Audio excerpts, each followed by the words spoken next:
Hello everyone, আসসালামু আলাইকুম। আবারও চলে এসেছি নতুন আরেকটি ব্লগ ভিডিও নিয়ে।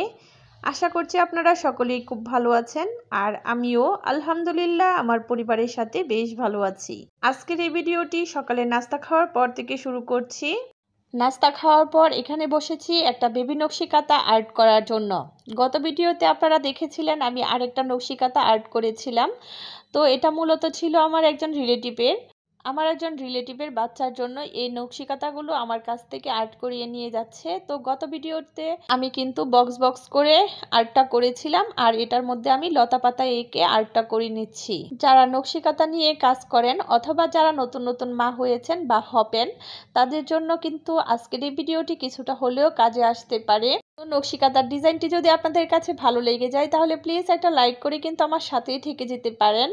তো আপনাদের সাথে কথা বলতে বলতে কিন্তু এখানে আমার নকশিকাঁথাটা আর্ট করা হয়ে গেছে। তো আজকের এই ডিজাইনটি আপনাদের কাছে কেমন লেগেছে কমেন্ট করে জানাতে ভুলবেন না। ভালো লাগলে ফ্রেন্ডস ও ফ্যামিলির সাথে শেয়ার করে দিবেন। তো কাঁথাটা আর্ট করার পর এখানে আমি একটা ড্রাগন কেটে নিচ্ছি। হালকা একটু নাস্তা করে তারপর চলে যাব দুপুরের রান্নাবান্নায়। আসলে ড্রাগনটা কিন্তু আমার কাছে এত একটা ভালো লাগে না। আসলে আমার কাছে ড্রাগনটা ভালোই লাগে না, তারপরেও খাই যেহেতু আমার একটু হিমোগ্লোবিনের সমস্যা আছে। আসলে এই ফলটা শুধু দেখতেই সুন্দর, খেতে কিন্তু আসলে একদমই ভালো না। এটা আমার কাছে পার্সোনালি মনে হয়, তবে অনেকের কাছে ভালো লাগতেই পারে, আমার কাছে ভালো লাগে না। আমার কাছে মনে হয় ফলের রাজা আম, যেমন দেখতে সুন্দর তেমনই খেতেও মজা। আচ্ছা, আপনাদের কার কাছে কোন ফলটা বেশি ভালো লাগে কমেন্ট করে জানিয়ে যাবেন, জানতে পারলে আমার কাছে ভালো লাগবে। তো ড্রাগনটা খাওয়ার পর চলে এসেছিলাম রান্নাঘরে। এখানে দেখতে পাচ্ছেন আমি এখানে কাকরুল ভাজি করে নিচ্ছি। আসলে মানুষের টেস্ট বাদ পরিবর্তন হয়, একটা বয়সের সাথে সাথে মানুষের রুচির পরিবর্তন হয়। এটা আমি আগে বিশ্বাস করতাম না, কিন্তু এখন আমি আমার নিজের সাথেই বুঝতে পারছি। একটা সময় ছিল আমি খুব বেশি টক খেতে পছন্দ করতাম। এমনও হতো যে 1 কেজি তেঁতুল আনলে আমি 2-3 দিনে শেষ করে দিতাম। আর সেই জায়গায় এখন আমার কাছে টকের তুলনায় মিষ্টিটা ভালো লাগে। আর এই যে এই কাকরুলটা তারই মধ্যে একটি। আগে আমি এই কাকরুলটা একদমই পছন্দ করতাম না, কিন্তু এখন কিন্তু আমার কাছে এই কাকরুলটা বেশ ভালো লাগছে। তো এটাই বোঝা গেল যে মানুষের বয়সের সাথে সাথে রুচির পরিবর্তন হয়। তো যাই হোক, কাকরুলটা ভেজে নিয়ে উঠিয়ে নিয়েছি, আর এখানে একই প্যানের মধ্যে আর একটু তেল দিয়ে তরকারি রান্না করার জন্য কিছুটা মাছ ভেজে নিচ্ছি। মাছ ভাজাটাকে অপর পাশে চুলায় দিয়ে এখানে আমি একটা কড়াই বসিয়ে দিয়েছি। কড়াইয়ের মধ্যে পর্যাপ্ত পরিমাণ তেল দিয়ে তারপর দিয়ে দিচ্ছি পেঁয়াজ কুচি। পেঁয়াজগুলো কিছুটা সফট হয়ে গেলে এর মধ্যে দিয়ে দিচ্ছি হলুদের গুঁড়া, মরিচের গুঁড়া, সামান্য একটু ধনিয়ার গুঁড়া। আসলে আমি ধনিয়ার গুঁড়া এত একটা খাই না, মাঝে মধ্যে সামান্য একটু দেই। আর দিয়ে দিচ্ছি স্বাদ মতো লবণ, দিয়ে সবকিছুকে ভালো করে কষিয়ে নিচ্ছি।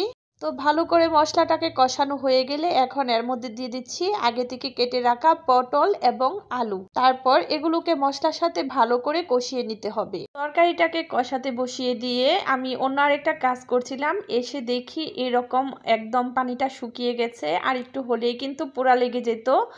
তো ভাগ্যটা ভালো। তারপর একটু পানি দিয়ে দিচ্ছি, আর দিয়ে দিচ্ছি এখানে টমেটো।